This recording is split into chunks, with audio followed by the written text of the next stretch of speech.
अजित पवारांचं अभिनंदन, चांगला अर्थसंकल्प सादर झालाय असं म्हटलंय पंकजा मुंडे यांनी। विरोधकांनी बहिणींना कधी 1,500 रुपयेही दिले नाहीत असं पंकजा मुंडेंनी म्हटलंय।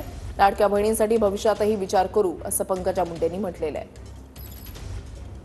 आपल्यावर राज्याचे कॅबिनेट मंत्री पंकजाताई आहेत। ताई, राज्याचा अर्थसंकल्प सादर झालेला आहे। या अर्थसंकल्पामधून सर्वसामान्यांना दिलासा मिळाला असं वाटतं? खूप चांगला अर्थसंकल्प सादर झालेला आहे। मी सन्माननीय अजितदादा पवार अर्थमंत्री यांचे खूप अभिनंदन करते।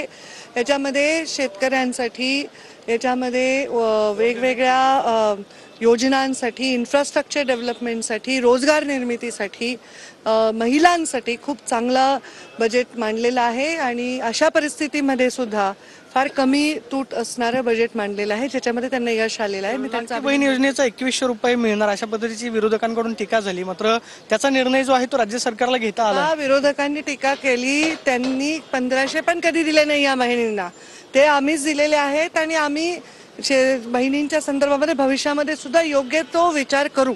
याच आर्थिक वर्षात टेक्निकली 25-26 मध्येच या बहिणींना आम्ही न्याय दिलेला आहे। Camera person Manish Sonu, Pradeep Kapse, TV9 Marathi, Mumbai.